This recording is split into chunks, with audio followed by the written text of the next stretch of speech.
So recently, my what I would call self-proclaimed arch nemesis. Scott, I want you to meet Daddy's nemesis, Austin Power. Saints Unscripted, made a video about whether or not Mormons are Christians. Now, this is a topic that I've talked about before, but I can't help but see this as another opportunity to just throw it out there how I might see things a little bit differently. So let's get into it.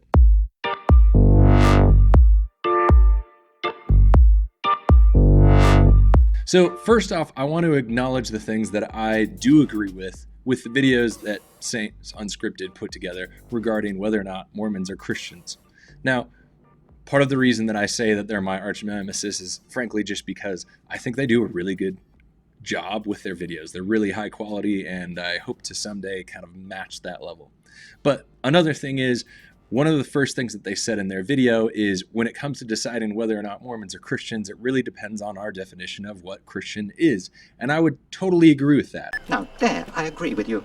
But I would suggest maybe we take a different approach. And this is something that I think I've developed a bit from, well, the fact that I've studied religions and kind of have a little piece of paper telling me I'm smart. But they have one thing you haven't got, a diploma. Anyways, but here's my idea. Have you ever played the game 20 Questions where someone comes up with an item or a thing or a place and you have 20 questions to try to figure out what it is?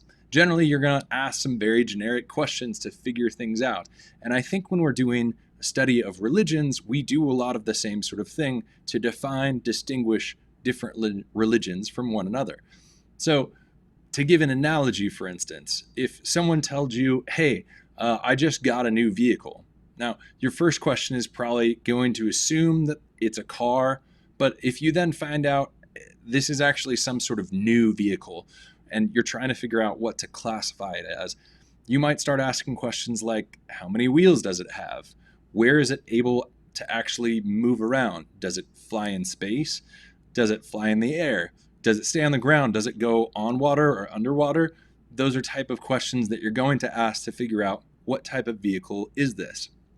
And even if this is a completely new type of vehicle that we've never even heard of before, asking those questions are going to be the things that are able to help you distinguish and define what this new vehicle is.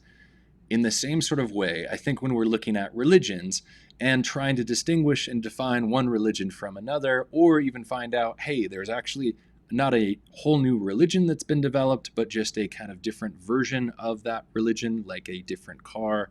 We go from just having regular cars to now we have vans and we have sports cars and we have all of these things, but we would all agree they're all cars because they all have four wheels and they all stay on the ground generally if you're driving them correctly. Oh my gosh. This is a car. In the same sort of way, I think we can apply these same sort of ideas when we're talking about religion. Now, this means that what I'm doing is I'm not defining Christian and using that to make a definition that somehow excludes those who I don't want to call Christians and includes those who I do want to call Christian. But I'm just using questions that you would use to define religion altogether to distinguish and determine whether or not someone who's claiming to be Christian is actually Christian. Because I think we can all just agree that just because someone claims that I am something doesn't mean they are actually that thing. I am a god, you dull creature. That being said, I think there's 8 things that I think we can look at to determine whether or not someone is a Christian or the belief that they're following or the religion that they're claiming to follow is actually Christian. Let me pause really quick. An interesting and more complicated thing in all of this is when it comes to talking whether or not someone particularly is a Christian or not, it becomes more difficult than that. And sometimes even what someone's proclaiming they believe isn't actually what they believe because, frankly, they're just not doing a good job explaining their own beliefs.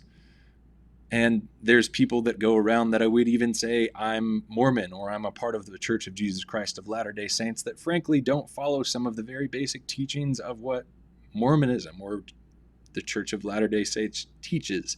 I've met self-proclaimed LDS who believe that Joseph Smith was a prophet, but so was Muhammad. But that doesn't mean that that's what Mormonism actually teaches or the LDS Church actually teaches. I would just say that that person with their belief about Muhammad being a prophet isn't actually following LDS teachings. And I'm pretty sure most LDS would agree with me on that. That aside, though, I think there's 8 questions that we can generally look at to define and distinguish every religion from one another. So what are those? Quite simply, it's the nature of God, nature of man, their view of sin, salvation, heaven, hell, creation, and the fall. These things all distinguish and define one religion from another. And those terms might not quite work for everything, but in general, we can look at it and say, nature of God. Do you believe that there's multiple gods? Do you believe that that God was created?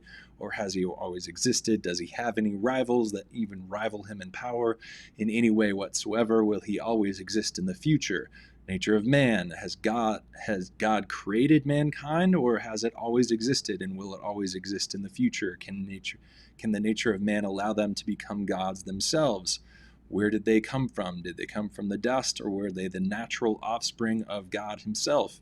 Sexually, those all start to define things very differently.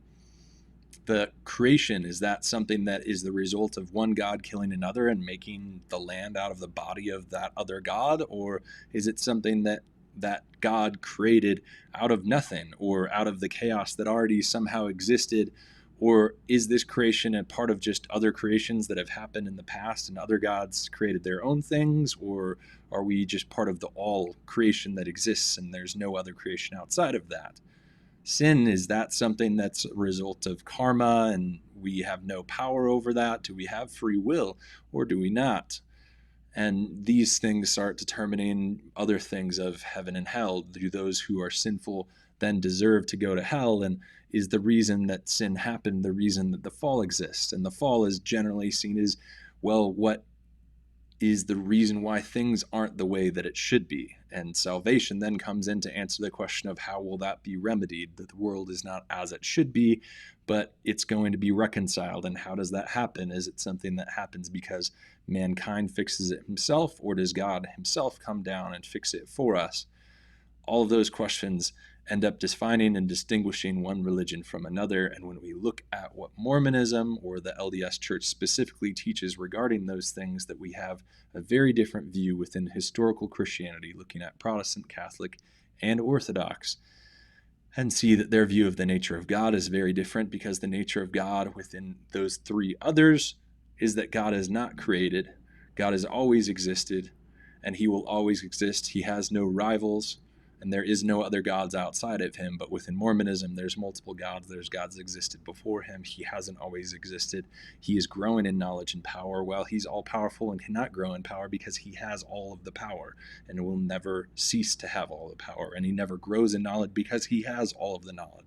I know everything there is to know about the shrimping business. And you can't learn more when you know everything. That ends up bearing a very different view of the nature of God. Creation itself, is it something that happened before? No. It's something that has only happened once and will only happen again when God reconciles at the very end of the story with a new creation. But in their view, you and I will then become gods, and our nature is very different because we ourselves can become gods. And this is not like theosis that the Orthodox talk about, of we should be perfect as our Heavenly Father is perfect, but that doesn't mean in any way that we're becoming gods ourselves. It means that we're taking and given power from God, but not gods. We'll never be gods. So the nature of God is very different. The nature of man is very different. What creation looks like is very different.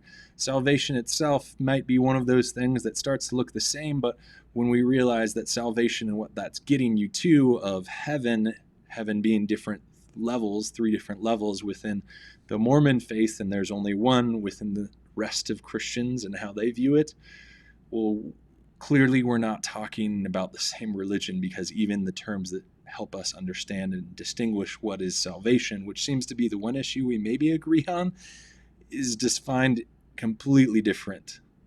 And so in all of that, I realize when I look at my list, nature of God, nature of man, sin, heaven, hell, creation, the fall, we view all of those things extremely different.